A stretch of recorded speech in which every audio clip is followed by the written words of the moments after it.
আসসালামু আলাইকুম। এগুলো হলো বান, ব্রাশ বান বলে। কস্কো থেকে অনেকগুলো বান নিয়ে আসছি। তারপর হাফ খাওয়া গেছে, আর বাকি হাফ রয়ে গেছে, কি করব।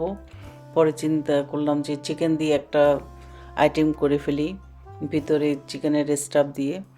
তাই প্রথমে আমি দুটা ব্রেস্টকে এখানে ছোটো করে কেটে নিছি। এখানে 1 চামচ আদার পেস্ট, 1 চামচ রসুনের পেস্ট, তারপর জিরার গুঁড়ি 1 চামচ, তারপর মরিচের গুঁড়ি 1 চামচ, সব দিয়ে লবণ দিয়ে গোলমরিচ দিয়ে বাস আমি মাখাই নিচ্ছি। মাখাই আমি 1 ঘন্টার মতো ম্যারিনেট করে রাখবো।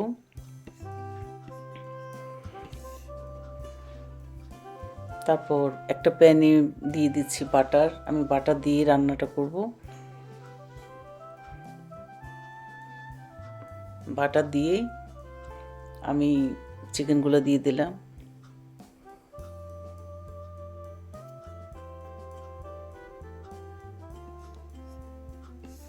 তারপর একটু ভেজে আমি তুলে নিব। তারপর আমি প্যান থেকে চিকেনগুলোকে তুলে নিয়ে নিব। তারপর সেম প্যানে আমি দিয়ে দিলাম আরেকটু তেল দিয়ে বাস এখন দিয়ে দিলাম পেঁয়াজগুলোকে একটু সফট করে নেব। যখন সফট হয়ে যাবে তারপর আমি চিকেন দিয়ে দিলাম। দিয়ে এখন এখানে আমি একটু গরম মশলা দিব, কারণ আগেই তো আমি সব স্পাইস এখানে ইউজ করছি।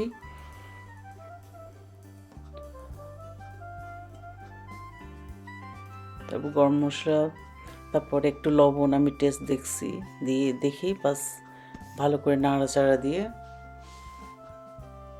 তারপর আমি নামাই নেব।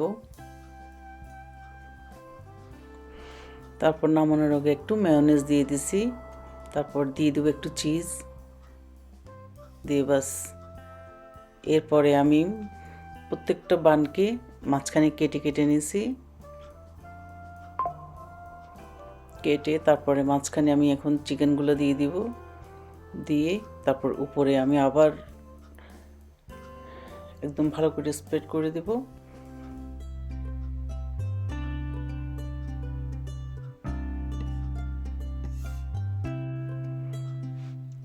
এরপর দিয়ে দিচ্ছি একটু চিকেন দিয়ে চিজ দিয়ে দিচ্ছি। অবশ্য টেস্টও নিজের কাছে, চিজ যত বেশি দেবেন ততই মজা হয়। তারপর চাইলে কেচাপও দিতে পারেন। আমি এখানে 2 রকমের চিজ দিয়ে বাস উপরে আবার কাভারটা করে দিলাম। দিয়ে আমি এখন মাইক্রোওয়েভে ঢুকিয়ে দেব, বা ইলেকট্রিক ওভেন থাকলে ইলেকট্রিক ওভেন ঢুকিয়ে দেবেন। বেশি না, 20 মিনিটসের মধ্যেই সুন্দর হয়ে যায়। জাস্ট মেল্ট হলেই তো হলো, চিকেনটা তো আগেরই রান্না।